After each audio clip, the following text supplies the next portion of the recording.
Hey guys, it's Adam Biter here for Adam and Peyton's Album Talk episode number 2. So, um, I'm going to start as soon as Peyton joins, but yeah.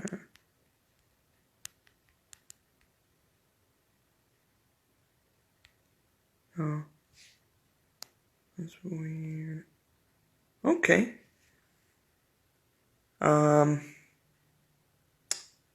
I guess I have to wait till he's watching to actually invite.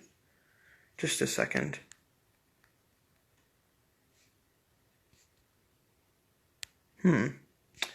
That's strange. Well, hope you guys are all having a great week. Great to see you.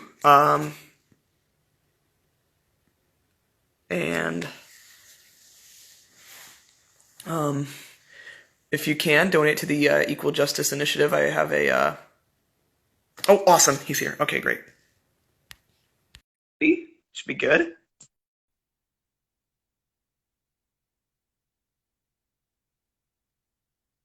Hi. Hey, Peyton. How you Oh, doing? boy. I think I turned the volume up a little loud. Hi. That's fine. Volume's good on my end. Okay, good. Good. I'm glad you can hear me. How's it going? It's going really good. I can't believe we're already on episode 2 of our album talk series. Yeah. To be honest, I wasn't the most prepared for this one. We had just gone shopping before all of this. We went to Oh, Barnes that's and all right. Noble, I just and ate dinner. oh yeah, my mom's cooking dinner right now. Although she did Oh, get me a little something, so I mean, I ate something. So, that's great. all All right. right. So, do you want to So, start right away, or? guess what shirt I'm wearing? I'm wearing Billy Joel's shirt, but it's the wrong album. Yeah. It's the Which, Stormfront which shirt. Oh, it is. Yeah, you're right. That's a Yeah. good one too. It is a great one. Later in I his saw career, but still a very good I one. saw there was a request in the comments for a I different did too. artist. I don't think I've ever heard of him though. I looked Dylan Toole up. He's a Buffalo artist. Okay. He's on SoundCloud, so that's definitely something to Uh, consider. I do have uh, the um, uh, I do is he have the CD new? right here though. So Okay, good. So you have it. Because I don't. I borrowed it from you. yeah, so this is quite the album cover. It's Mm-hmm. he's wearing some blue jeans, a leather jacket, and he's throwing this stone into this giant glass house. And then on the back, Uh, yeah. he's looking through a hole that he made. And the funny thing is the first track begins with a glass shattering effect. Yeah, a lot Speaking of of, the let's tracks get on this album. right into it. Let's get right into Yeah. the first one. You May Be Right is the first track. Everybody, I think, knows this one. I'm pretty sure. I do. It's You one of know, the at more one time I famous. embarrassed me. Were you there when I started singing this in the restaurant when it came on the radio? I don't remember which restaurant was it. I don't know which restaurant it was, but I remember doing that. Okay. Yeah, I can't really pinpoint an exact time, so but that's okay. It's a catchy song. I gotta admit, it's very on point. It's very carefree. The lyrics are that is. He's kind of throwing caution to the wind in many ways Yeah, in the song. Okay, it's a so great. it's a great song. All right, Yeah. track number 2. Sometimes a fantasy. I bet you This can one guess also what this begins with is a about. sound effect. I think, isn't it like a telephone ringing or something, It or is, dialing yes. a number? I Yeah, this one's think really I cool. can guess what this song is about, though. I don't know if I What do you should think say it's it out. about? I think it's about some type of sexual thing. I'm pretty sure. Hmm, interesting theory. Because, I mean, he's Um, talking to, like, a lover over the phone saying he wishes she could be there, with him, yeah, in a way. yeah, But no, that makes sense. It's just a fantasy. It's he not the does real thing. explain that it's just a pain. Yeah, like that. Yeah, But, great song though. It's got a great synthesizer section. yeah.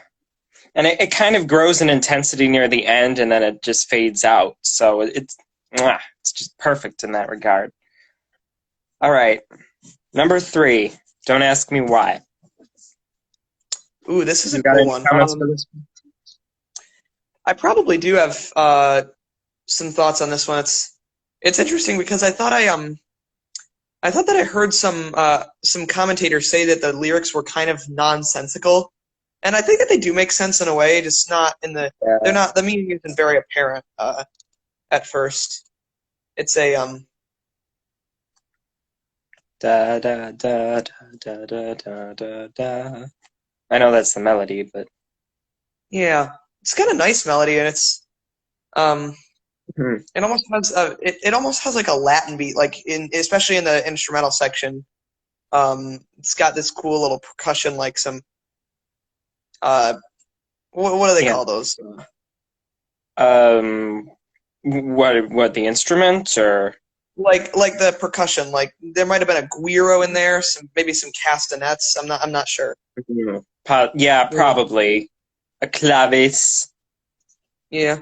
This is almost like a throwback. I feel like this is more something that would be found on either on one of his older albums, like The Stranger or 52nd Mhm. Street. So this is almost kind of like a throwback. Yeah, he does Um, a lot of 50s throwbacks, I've noticed. it does. His whole album, An Innocent Man, is basically an homage to like 50s that, especially like the Detroit sounds and the, Motown, all that doo-wop stuff. It's a great album. That's another great Billy Joel album. And then this one is kind of it's an interesting mix because it has some sort of it has a lot of rock and roll vibes, not necessarily all 80s vibes, but like for example in the Uh, last song, in Sometimes a Fantasy, I felt like he was trying to kind of sing like Elvis a little bit. Possibly. I didn't really get that from that song as much, but in certain parts you can see him kind of emulating him a little bit. Yeah. Man, it's my I brother. yeah. And then I don't really know who he's trying to imitate, and you may be right, but I think he kind of defined that sound himself. That Hmm. that real gritty. Um, I'm stranded in the combat zone. That sort of thing. Yeah. Yeah, Even rode my motorcycle in the rain. Like that. exactly. Yeah, he has that real deep in the rain. It's He like does a lot of vocal somersaults almost that, that's a throughout this that's a album. really good way to describe it. Vocal somersaults. I Yeah. like that. Yeah, Okay. Number 4. It's still rock and roll to me. this is like my Now, favorite. This is one of my yeah. favorites on the album because it's interesting. It deals with the '80s, the culture change that came with the changing of the Mhm. decade in the most direct way of any song on the album. And it's a critique of all these ridiculous double standards and weird trends that everybody was coming up with. All the the clicky nature of like fashion and music and like um, Oh, that how one of history his most poignant repeats. one of his most poignant lines is, "There's a new band in town, but you can't get the sound from a story in a magazine aimed Hmm. at your average teen." Because he's critiquing the idea that music can be replicated by like physical appeal, like by physical look, like by visual appeal. There's he's rejecting the idea that music can be replaced by anything except auditory stimulation, anything except auditory sense, because like he Yeah. believes that sound is the most important thing, which is very apt because the sound of this album is great as it is with pretty much all his other albums. He really spends the most time thinking about the sound and maybe not so much about his physical appearance, about No. his about his popularity, but mostly about the sound. I think the sound is great to this album. It's very distinct from some of his others too. It's got a very rock and roll centric type of feel, which I'm kind of missing. I hate that it seems like everyone's saying like rock is dead, but I don't think it can ever really die if you think Yeah, about it. It just needs to be reborn. We need a yeah. new I think counterculture. what's happening is there are plenty of rock fans out there. Like you go on the street and you'll Mhm. see a bunch of people in a T-shirt like of classic rock artists, but there's just not a lot of new new rock I artists. know. Yeah, they don't get as much attention. It's sad. They need to get like more. They need to put themselves out there more. Or Yeah, I mean, and there are because if so many. radio stations aren't going to do it, they'll just have to do it for themselves. They'll have to get And themselves I out know there. there are so many good young bands because I know a lot of great young local bands. Yeah. And then there's I mean, if you think about just how many local young rock bands there are in Hamburg, New York, where we live, and then you think about that I multiplied know. by a million times, like however many little towns like that there are in the world, like Mhm. you think about the astonishing number of young rock bands that have Yeah. something special. I mean, I don't think that. I mean, if unless we try really hard, there's probably not going to be a huge like mega subculture like there was in the 90s, at the beginning of the 90s, with the grunge movement coming from Seattle. But I mean, if Yeah, we work really hard and we try to emulate, I don't know, some of the past sounds, but mix them with a there could modern definitely be twist, there could I definitely think be a that new rock wave in the future.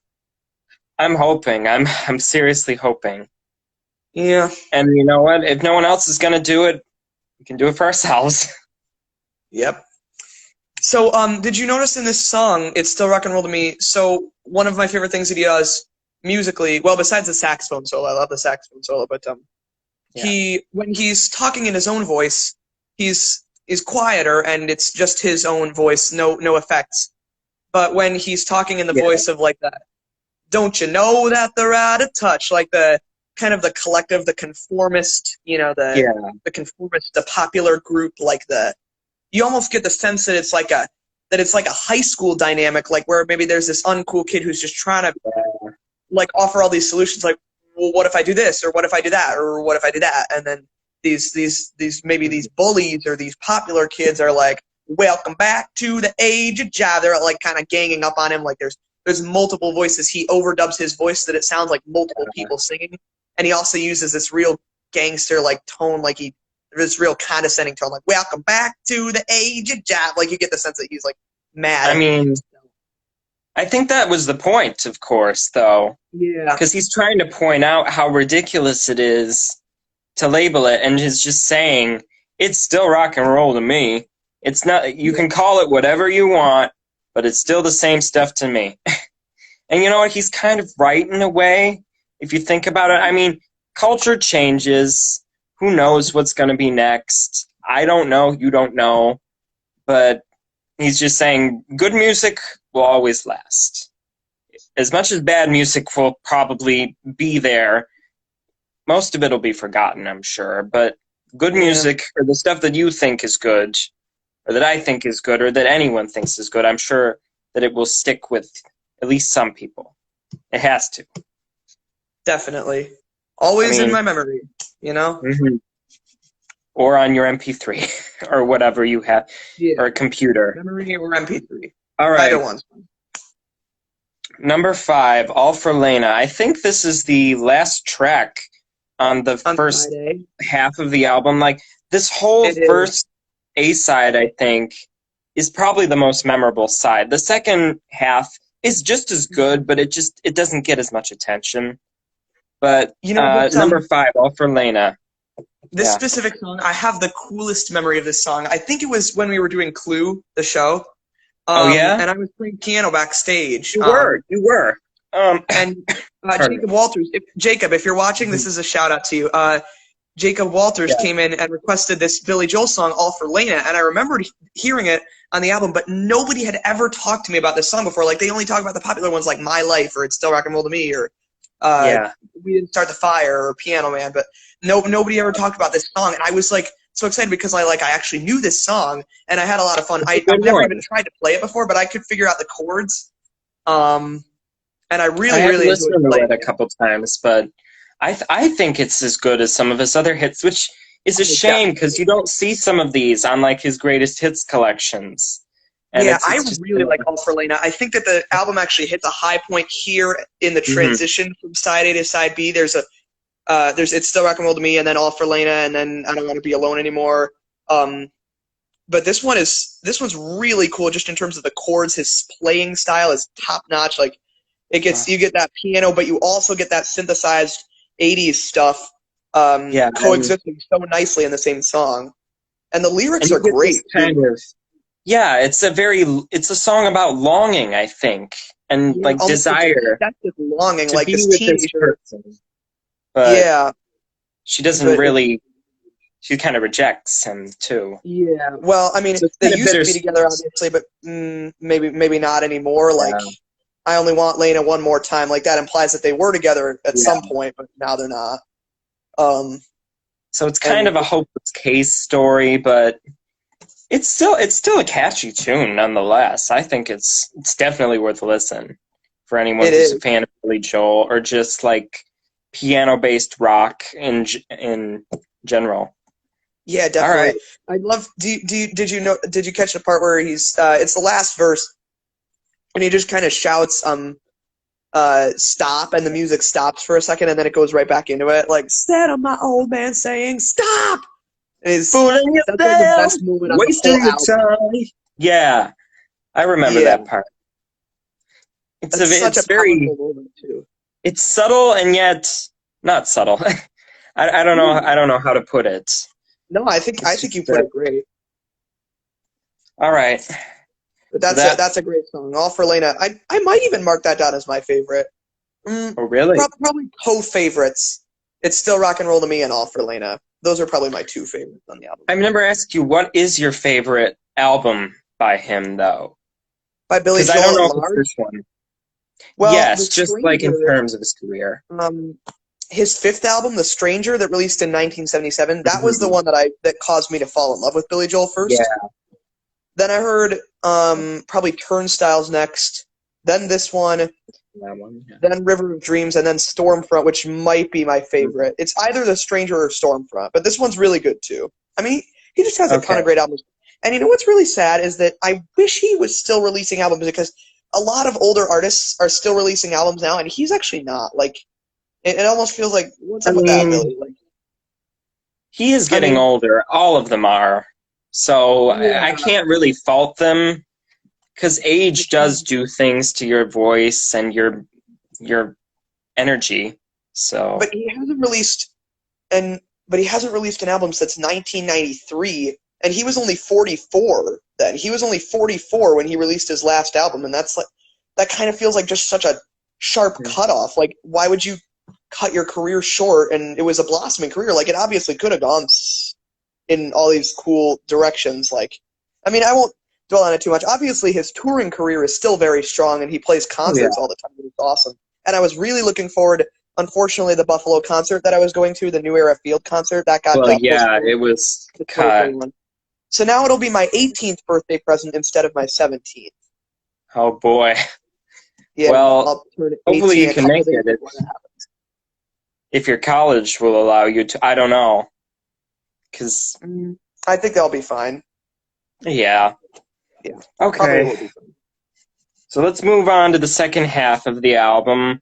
Number Side 6, B. I Don't Want to Be Alone. It's just a Yeah, it's a simple song, I'd say. It's not as complex as some of his other ones. It's just a story about a it's nervous not. guy meeting a woman, and that's basically it. That's really all you need, though. I think that the chorus especially is the high point of this song. Like, it's Yeah. No, go on. he's sorry, I just blanked there for a second. But the chorus is kind of classic. Like, it's just a fun little, like, and the lyrics are cute too. It's like two people who are kind of like awkward with each other, but like just kind of, I was checking you out. I was just making sure. You said I'm sorry, but I said I'm sorry, but you said it was cool, and I don't want to be alone anymore. Like, they're kind of getting over their maybe introverted nature to be with each other, even though they both really want to be with each other. It's pretty obvious. So it's a nice song. I like it. Yeah. Yeah. Now all you have to do is there's an app for that. That's the thing. There's an app for everything now. So you don't have to get to know a person anymore. You just have to go on an app and, oh, hey, there's some potentials. Ooh, Those are not the him. classic Oh, ways to not do it. her. Maybe him, maybe her. I think this was No. actually around the time when Billy Joel started to date Christy Brinkley. Oh, really? Yeah. Maybe I that mean, I maybe know that that they was were who it was for. maybe. I know he dated a lot of other famous women. But Christy Brinkley was probably the longest relationship he had because that was by the time he got around to An Innocent Man, they were like full together because most of the songs on that album were for her.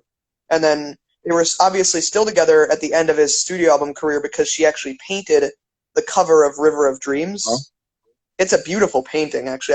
Yeah, I didn't I've even know seen that the she cover. painted. I didn't really know that Christy Brinkley did paintings until I saw that, and I realized that it was her. But it's a beautiful painting. Yeah, I've seen that cover before too. I think it's very Yeah. It nice. represents like a whole bunch of different landscapes from like the Garden of Eden to like a modern city with a bunch of skyscrapers and stuff, and then at the center Yeah, of it all is just like Billy himself, like kind of just closing his eyes, like yeah. letting it all flow through his mind, something like that. I like the cover to this one too. It's very simplistic and yet very powerful too. This is a If you good. look at it's Uh, just him. yeah, That's all you really need to know is it's just him right there, yeah. putting himself out there. All right, number 7, sleeping with the television on. This is a good one. Again, another very simplistic song. It's just about, well, the title really explains it all. Really, you don't Yeah, need to look much further than that. It's just sleeping with the it's television on. the lyrics present an interesting idea though. They like this sense of constantly like waiting, like eventually you're gonna fall asleep, um, just Yeah, waiting for someone to like come and sweep you away. Like this like I can't remember the exact line, but like all night long, you're just gonna be there because you're waiting for somebody good to come on. Like just this sense of constantly like expecting the next big thing, uh, and then you end up falling asleep, maybe missing it. yeah. Life will do that to you sometimes, won't it? Yeah, it's a good song though. Yeah. I kind of want to move on Yeah. to the next one because I'm pretty sure. Are you a fan of this one, number 8? I actually had some thoughts about this after going back.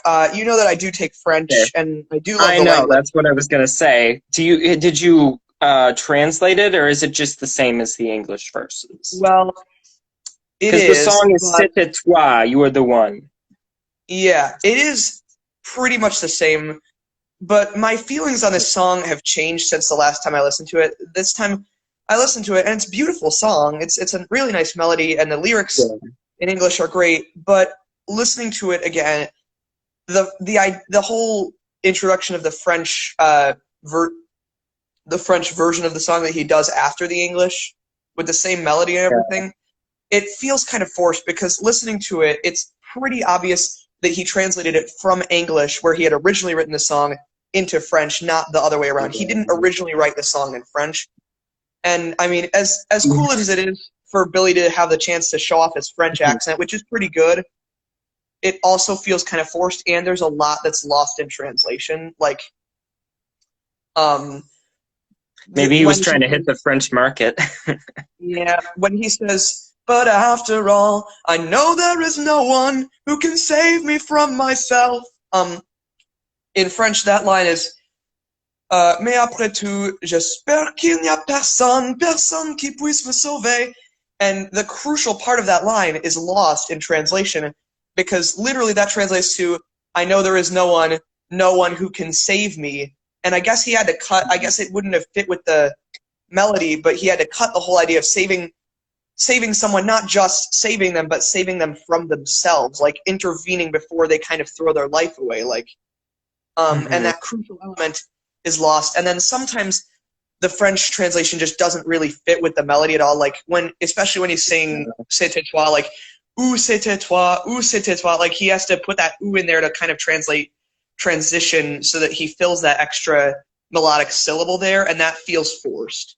And then at A the end when he's little, saying yeah. "Tu étais la seule," or "You were the only one," he actually does a weird thing where he shifts the emphasis onto "seule" and he carries that out for a melisma.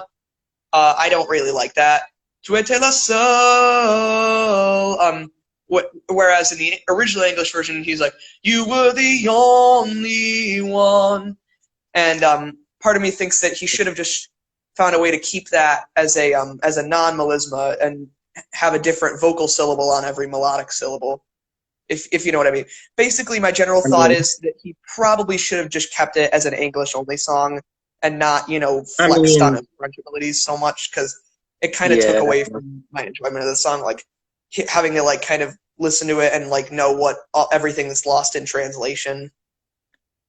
I mean, maybe he thought it had kind of a French feel, because wasn't there like an accordion in the song too, a little bit? I think there was. He wanted it to be kind of like a Parisian cafe setting, maybe. But he already did that concept.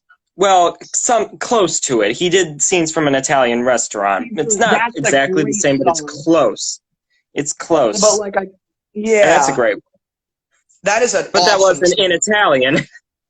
It wasn't. It was in English, but it was still very, very good. So that shows that you don't really need to have that extra flair of the foreign language for it to be a good song. Like, you could just sing in English, Billy. Like, I don't mind. You can leave the French out.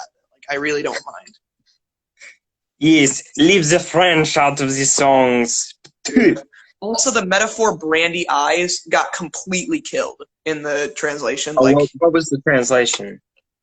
It was mes yeux ivres, which is like cloudy eyes, but there's something that that kind of got lost. There's a special quality there, like brandy eyes. That's such a vivid metaphor, and it got completely destroyed by the translation.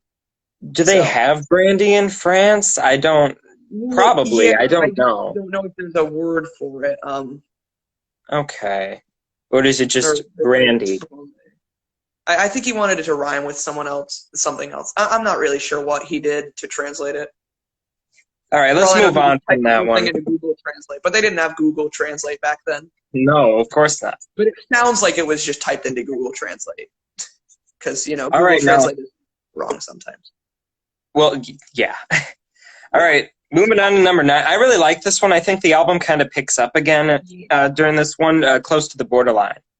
I do, and I think it's a foreshadowing. So his next album, The Nylon Curtain, was extremely political. Like, it had all these songs like Allentown and Pressure and Goodnight Saigon that were very politically charged. And this is almost like a foreshadowing of that, because it's really the only super political song on the album, but it's about kind of this, this super charged, this super tense atmosphere, and he's just trying to be a nice guy, but he's getting closer to the borderline of just like kind of throwing it all away, like just and I think it's actually very telling, especially in today's environment. Like, there have been just in my experience, like there have been a lot who kind of didn't want to get political with their friends, like, but now since it's like there's a lot of political issues that have been transformed into larger human rights issues, and it's harder for them to stay silent. I know that I've experienced that. Like, I'm getting close to the borderline of I'm just going to throw all my opinions out there, and if you want to stop being friends with me, that's fine. But, like, I think remember there are 3 things you can never discuss with people, remember? Religion, politics, and, of course, the Great Pumpkin. Yeah. Yep. But, yeah, I mean, the political spectrum, I try not to be political on this. I mean, I talk about it a lot with my family, but I mean, my like, for instance, my mom does not like our president. That's all I'm going to say about it, because I know she probably doesn't want me, talking about it here. Yeah. But I'm not going to talk about that. All right. So, but Close to the Borderline, I can understand what the message to it is, at least. Well, definitely, yeah. It's I think it paints a really vivid picture, especially of that life in kind of the 80s, before long before we came into kind of a cultural awakening. Like, there wasn't much. There was still a lot of racial division, which was I think that. I mean, there still is. It's going to be a long time. I mean, the civil rights campaign only began in the 60s, and I mean, that was 60 years ago, but I mean, there's always problems hiding under the surface. Once a problem seems to be gone, it might not fully be gone yet. It might just be hiding under where you can't see it. And there's always that one stupid person to ruin it, and it's sad. It just gets passed on from generation to generation. I mean, but you know what? I think we are learning to talk about it more, which is a very good thing. I mean, Definitely, yeah. it's nice to be able to clear the air about certain things, and I mean, only change can come by conversating about them, not yelling, not attacking, Just talking. but I just think you're absolutely conversation. right. You're so right. Yeah, Oh, thank you. exactly. Yeah. I like think- to be right. You can ask my brother, and he'll tell you the same. No, but you were absolutely right when you said that not yelling, just talking is better. Like Yeah. because I shouldn't have like said anything. Now everybody's in the comments posting it's fine. political They can stuff. comment all we want. We are just going to move on with the video. It is All totally right. fine, Peyton. You are totally Okay. fine. And speaking of, we're at our last song, Through the Long Night. That's the sad part about doing a shorter album. You know what? I have a good longer album that we can do next time if you want. Oh, what is it? A Picture of Nectar by Fish. It's got 16 songs. I haven't heard that one, though. Feel. I would love to see how you feel about that one because it's definitely a rock album, but it also incorporates some other genres. I think you would really like it. Well, I had another idea of an album that came out the same year as this one, too. Ooh, what? I mean, you could probably already guess, but I don't think I can. What is it? Sorry, I was gonna say Back in Black, but then again, I think that one has been overanalyzed enough. Everyone knows the title track, so what? Back in Black, I hit the sack, going all the. Don't know the rest of the lyrics. I've been too long. I'm glad to be back. Yeah, exactly. Nice. You know it. Yeah. Peyton knows it. Cut loose. We do have many YouTube fans who would totally go for that, though. What's the last song again? I forgot. We can pick. Through the Long Night is the name of the song. Through the Long Night. So, alrighty. To be honest, I can't really remember this one as well as the other ones. I do remember it. It's a good closer. Yeah. I mean, it's just I don't know if it's as memorable as the rest of them, but kind of sad. But it's a good song. He uses this interesting technique where he has this kind of male baritone chorus backing him up with all these males with more deep voices, kind of backing him up while he sings the nice lilting melody over the top. Yeah. It's a nice song. It's certainly not the best on the album, but it's a nice song. There's not much more to say another kind of bittersweet sort of song, would you say? Yeah, definitely bittersweet. Yep. But you know that he championed a lot of that kind of mood with his songs. He does like the bittersweet type of songs, right. which is very good. It's a lot like the It's a lot like the closing track from The Stranger. Do you know the one Everybody Has a Dream? I have not heard that one. I don't have that album. I should probably get that one. I did find a couple because like I told you, I went to the store before this. We went to Barnes & Noble, and my brothers went to GameStop. So, you got I was able to get, I got a couple of CDs. Do you want me to mention those? Now, sure, I don't think you have either of these, but I have. See if I do. I got the album Rocks by Aerosmith and Excitable Boy by Warren Zevon. Oh, nice. I don't think I have either of those, but those sound cool. It's okay. I think you've probably heard of Warren Zevon. He did Werewolves of London. Werewolves of London, right? Yeah, that's on that album. And then obviously I've heard of Aerosmith because they are a time-honored band. Oh, obviously. Classic. I mean, I know we also have a lot of Aerosmith fans probably in our watching, maybe. Well, I guess we only have like 2 people watching right now. We had 7 people watching at some point, which is good. I mean, it seems like they have that one song for everybody. They have like the really hard rocker songs from some of their albums. They have the quieter ballads, and they just basically they cover it all basically.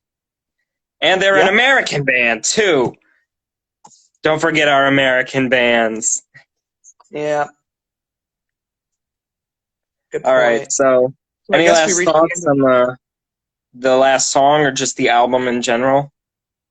the album in general. It's a really interesting album because um I mean, it's always good to have something to define those turns of the decade. Like, they're very interesting times at turn of the. Obviously, this year is super interesting, and I almost wish we had another album like that Yeah, to sort of define this era. I mean, I'm sure that's there the are sad thing, I many think, about albums. modern music. Yeah. It's so dispersed, and there's no one group that likes a certain thing, or it just doesn't seem like it's coming across in a certain way. I'm having a tough time explaining it but it's just so diverse, and plus, I mean, I don't know where the music industry is at now, especially during the lockdown. I mean, some Well, I people do can just know. pick up a instrument and play at home, and then just well, I mean, you recorded an album yourself, so I did, and I probably know know of more than two I do. very famous artists. You probably like both Bob Dylan. Bob Dylan already released his newest album, which is amazing Really? because he's going on 80, and that is really impressive that Yeah, he's still releasing album, I and gotta it's say. really good. Like his new album What's is the really good. name? It's called Rough and Rowdy Ways. Oh, okay. Yeah. I'm gonna write it down just in case. And then Bruce Hornsby is coming out with another new album, even though he only just came out with his other newest album last year. But his Oh, newest album is coming out in August, a day after my birthday. It's the 14th, and what's it's he called called? Non-Secure Connection. Secure connection. Hmm. I feel like that one's going to be more socially charged, I think. He's kind of, it seems Maybe like he's attacking the social climate. Absolute Zero. We could totally review a Bruce Hornsby album too if you'd like.